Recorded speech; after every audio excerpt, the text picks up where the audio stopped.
saluer Monsieur Ramdan, Patrice, qui a effectivement feuilleté la presse pour vous. Moi, j'ai jeté un œil rapidement, j'ai rien retenu ce matin. Un petit peu d'Italie quand même. Ouais, oui, évidemment. Oui, mais pour nous, c'était hier. Oui. Mais on en parle pas mal ce matin. D'ailleurs, on va commencer par un dessin de CAC à la une de l'opinion. CAC est régulièrement à la une de l'opinion et ce matin, il est particulièrement pertinent. Regardez, on devine l'atomium du plateau du Heysel à Bruxelles. C'est le monument symbolique de la ville. Il est mal en point. Hein. Regardez ces boules. On voit bien qu'il s'est déjà pris Big Ben sur la figure. Ça, c'était le Brexit.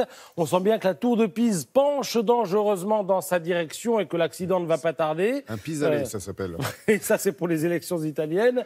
Et si vous voulez mon avis, on pourrait rajouter d'autres monuments. Hein. On pourrait rajouter la tour Eiffel parce que chez nous, mine de rien, le Front National a fait 33% au second tour de la présidentielle. On pourrait rajouter la porte de Brandebourg, hein, parce que l'extrême droite de l'AfD est entrée dans le Parlement allemand.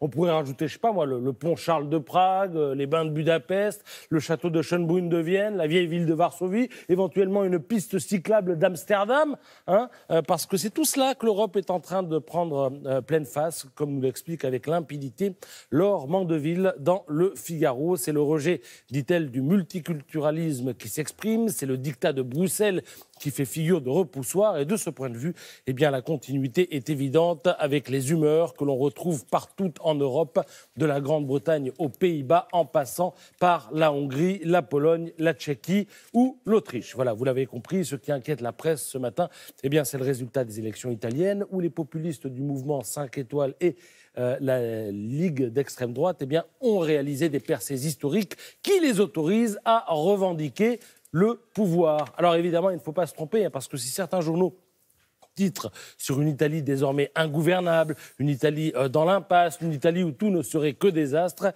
eh bien l'onde de choc est bien et bien continentale. C'est ainsi, l'Italie a peut-être le nez qui coule, mais c'est toute l'Europe qui est en train de s'enrhumer et qui maintenant doit se soigner. Alors, la grande révision européenne est urgente, écrit Arnaud de Lagrange dans Le Figaro, qui, une fois n'est pas coutume, tient dans les grandes lignes le même discours que Libération, où vous pourrez lire l'édito de Christophe Israël, qui estime qu'Angela Merkel n'a d'autre choix que de reprendre fermement la barre d'une Europe, une Europe qui rassemble, une Europe qui renforce, qui rassure, aux côtés d'un Emmanuel Macron qui a fait de l'Europe son ambition, de l'Europe de l'ambition, un mantra. Façon un peu méthode Coué, écrit Libération. Alors, quelle sera la réponse de Berlin et de Paris, puisque désormais on l'attend? Dans l'Humanité, Maurice Ulrich pousse déjà des hurlements. Tout ça, c'est parce que l'Europe a manqué de solidarité, dit-il. L'Italie s'est retrouvée seule face aux questions migratoire, et les démagogues ont trouvé là un boulevard pour s'exprimer. Et puis vous avez l'autre façon de voir les choses. Hein. Vous pourrez lire Dominique Régnier dans Le Figaro, le rapport désinvolte à la frontière et la faute historique des responsables européens, écrit le professeur de Sciences Po. Voilà, on voit bien à quoi vont ressembler les débats dans les semaines qui viennent. Hein. Pas assez de solidarité d'un côté, et puis de l'autre, pas assez de fermeté. Voilà. Sinon, il y a quand même une Europe qui fonctionne pas si mal que ça. Hein, ben c'est l'Europe du foot. Hein. Oui, avec ce soir la Ligue des Champions. Vous, pas un mot sur le foot, pas possible. Alors, on espère la remontada du Paris Saint-Germain face au Real Madrid en huitième de finale de la Ligue des Champions. À refaire, titre l'équipe. Pourquoi? Parce que